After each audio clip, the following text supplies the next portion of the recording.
Hello बच्चों। तो आज के इस वीडियो में हम प्री बोर्ड एग्जाम्स के इम्पोर्टेंस और इसके अंदर जो माइनर मिस्टेक्स हो रही हैं उनके बारे में, साथ में जो डेट शीट रिलीज हुई है उसके बारे में डिस्कस करने वाले हैं। किस प्रकार से हम जो प्री बोर्ड एग्जाम्स हैं, बोर्ड एग्जाम्स हैं, उनके लिए प्रिपरेशन करेंगे और कितना इम्पोर्टेंस रखते हैं प्री बोर्ड एग्जाम्स, उनके बारे में डिस्कस करते हैं। साथ में ही हम ये भी बताएंगे कि जो डेट शीट है वो एक्चुअल में इसका मोटिव क्या होता है। बहुत से बच्चे होते हैं उसको देखकर डिमोटिवेट हो जाते हैं, तो डिमोटिवेट नहीं होना, इसका एक्चुअल में वर्क क्या है वो भी आज हम आपको बताएंगे। तो करते हैं lecture start. My name is Vinod Jahangir, English is your cute सा प्यारा सा चैनल स्टूडेंट वाला।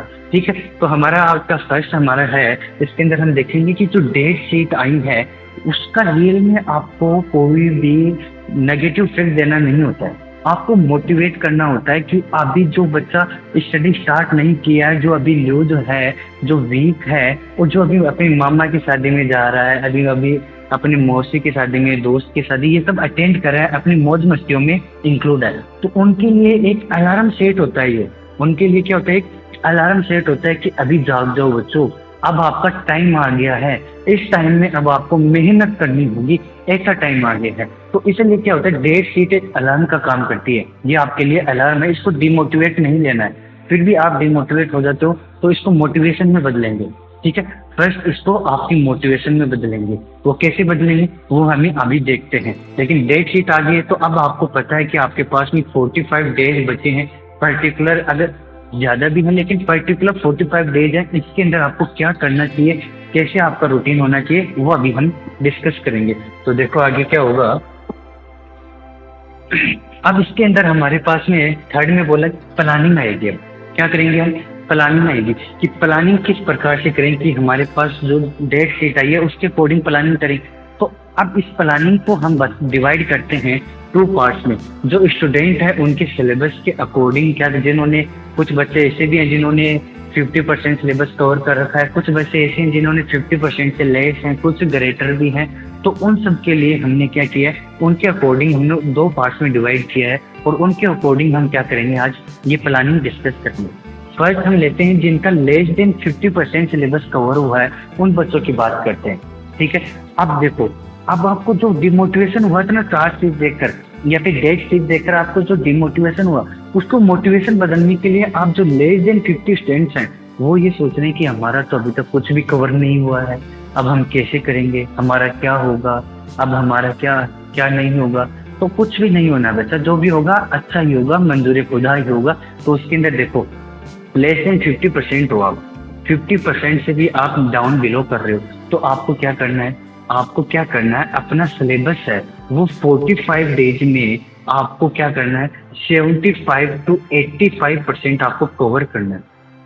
आपकी प्रिपरेशन या आपका मोटिव तो होना चाहिए कि 100% आपको क्या करना है, प्रिपेयर करना है, लेकिन फिर भी नहीं है तो मैं 85% आपको दे देता हूँ। 85% तो आपका सिलेबस कवर होना चाहिए, एक सब्जेक्ट का, सब सब्जेक्ट का 85% कवर होगा। अब वो कैसे होगा सर, टॉपिक हार्ड भी होते हैं, इजी भी होते हैं, कैसे कर पाएंगे।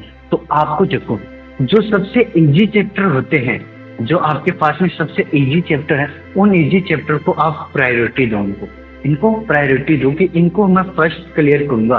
जैसे फॉर एग्जांपल हम 10th की साइंस की बात करते हैं तो उसके अंदर आप एसिड बेस की बात करते हैं या फिर रिएक्शंस वाला ह्यूमन आई की बात करते हैं। ठीक है, जो आपका बायोलॉजी में पार्ट आता है, ये ऐसे चैप्टर आते हैं। ये चैप्टर आप फर्स्ट इनको प्रिफेयर करो। और 12th क्लास की बात करें फिजिक्स की, तो उसके अंदर मॉडर्न फिजिक्स को देख लो आप, मॉडर्न फिजिक्स के साथ में एसी डीसी को देख लो। ठीक है, अल्टरनेट करंट को, उन सबको देखो। ठीक, ये सब क्या है, ये इजी चैप्टर है। अब एक इजी चैप्टर को आप जैसे ही कवर करते हो तो आपका मोटिवेशन लेवल है वो क्या हो जाएगा, इंक्रीज हो जाएगा। जैसे मान लो कि आपने फॉर एग्जांपल सोचो कि आपको यहाँ से ऐसे सीढ़ियाँ जानी, तो आपने सीढ़ियाँ देखी थी, वो इतनी सीढ़ियाँ, फिर आपको किसी ने बोला कि बेटा स्टार्ट तो कर चढ़ना, तो आप 0 से तो स्टार्ट करते हो। तो इसी प्रकार से यहाँ से आपको जो इजी चैप्टर है उनको फर्स्ट लेना है। इजी चैप्टर से आप जैसे आगे जाते हो तो आपको मोटिवेशन लेवल इंक्रीज होता है और फिर आपका आता है कि नहीं मैं तो ये कर सकता हूँ। फिर आपकी मोटिवेशन आता है, मैंने इतना किया तो मैं और भी कर सकता हूँ। तो वो आपका मोटिवेशन लाना है और वो तभी आएगा, फर्स्ट आप इजी चैप्टर्स को कवर करो, फिर आप धीरे धीरे अपना लेवल है वो इंक्रीज करो। फिर आपका जो हार्ड चैप्टर है उनको आप मक्खन की तरह इजीली आप क्या कर दोगे, उड़ा दोगे, इन सभी को इजीली इनको याद कर सकते हो। ये इस स्ट्रेटजी आपको अपनानी है, ये बहुत काम की चीज है बेटा। आप इजी से हार्ड की हो जाओगे, रियली आपको इसका रिजल्ट 100% मिलेगा, 100% रिजल्ट मिलता है। फिर हमारे पास अब आते हैं जिनका सिलेबस सर हमने तो पूरा पढ़ा है, क्या करेंगे। तो आपके पास में मान लो कि आपको 30 डेज के अंदर अपने पूरा चैप्टर को याद करो, एक बार पूरा का पूरा उसको कवर करो। जो भी आपके लेक्चर्स हैं उन सभी को कवर करो, जो भी चैप्टर्स हैं जिस भी बुक के, उनको सबको कवर करो। और फर्स्ट आप प्रायोरिटी दो आप अपनी जिनका वेटेज ज्यादा है बोर्ड एग्जाम में, जिनका वेटेज ज्यादा है, जैसे ऑप्टिक्स आ जाता है, इलेक्ट्रोस्टैटिक्स आ जाता है, इनका वेटेज ज्यादा है, तो फर्स्ट इनको प्रायोरिटी दो। इनको प्रायोरिटी दोगे तो आपका वेटेज कवर होता जाएगा और साथ में अपनी प्रिपरेशन भी होती जाएगी। ठीक है, ये इस प्रकार से आपको प्रिपरेशन रखनी, आपको लो टू हाई की ओर जाना। अब जो ये चार्ट जो डेट शीट आई है और एग्जाम डेट है, इनके बीच में जो आपको गैप है, इसको बहुत ही बढ़िया गोल्डन टाइम बोला जाएगा। इसको क्या बोलेंगे हम, गोल्डन टाइम बोलेंगे। गोल्डन टाइम क्यों बोलेंगे, क्योंकि ये एक ऐसा टाइम है, इसमें हीरो तो जीरो बन सकता है और जीरो हीरो बन सकता है। याद रखना ये बात, अगर जिस भी बच्चे ने लेस देन वाले ने ये बातें फॉलो की है तो वो रियल में हीरो बन जाएगा, यहाँ से रियल में हीरो बन जाएगा। और जो ये फॉलो नहीं कर रहा है तो उसके अंदर क्या है, वो जैसे एक स्टोरी बताते हैं, स्टोरी आगे सुनिए। जब प्री बोर्ड एग्जाम्स आती हैं, इससे पहले मैं आपको एक बात बताता हूँ कि जो हमारे 50% वाले बच्चे हैं, अब उन्होंने सब कुछ स्टोर कर रखा है।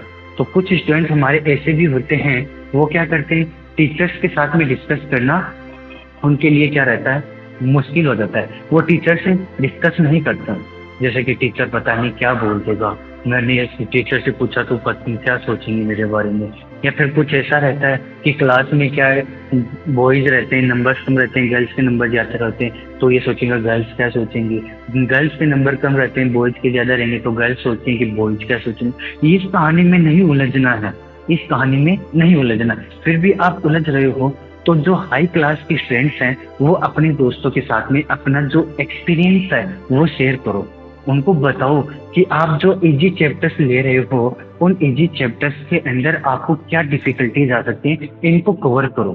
ठीक है, जो डिफिकल्टीज आ रही हैं उनको पार्ट के रूप में उनको लिखो और उन बच्चों को एडवाइस करो, क्लास शेयर करो। देखो, अगर टीचर नहीं बता रहा है तो आपका दोस्त आपके लिए बहुत बढ़िया एक टीचर की तरह काम कर सकता है। आप फ्रेंड को जैसे चाहो यूज करो, लेकिन बेस्ट रहेगा कि आप उसको बेनिफिट की तरह ही यूज करो। ठीक, तो उसको क्या करो, क्लास के साथ में शेयर करो अपने फ्रेंड को कि अभी जो आपने मान लो कि ह्यूमन आई लिया, तो ह्यूमन आई में इसको ये लेक्चर ये टॉपिक इस प्रकार से पढ़ो ताकि आपको ये रहेगा। या फिर उसको सजेस्ट करो कि ये वन शॉट आप देखो, ये वाला अच्छे पढ़ा रहे हैं। ठीक है, इस प्रकार से उनको सजेशन दो ताकि वो भी अपना इम्प्रूवमेंट कर सकें। ठीक है, ये क्लास उनके साथ में शेयर करनी है। फिर उसके बाद में हम जाते हैं कि आज का लेसन है, उनको यही बातें हैं कि आज का लेसन आपको किस प्रकार से हेल्प कर रहा है और वो किस पर्पज से है, उनको बताओ कि इस प्रकार से अपना जो स्टोरी लाइन है, अपने जो फिगर्स हैं, वो सब राइट करके एक साथ में लिखते हुए चलें। सबसे मेन मोटिव रहता है लिख करके आगे चलना, रिटर्न में काम करना बेटा। रिटर्न में जितना ज्यादा काम करोगे उतना आपके लिए बेनिफिट होगा।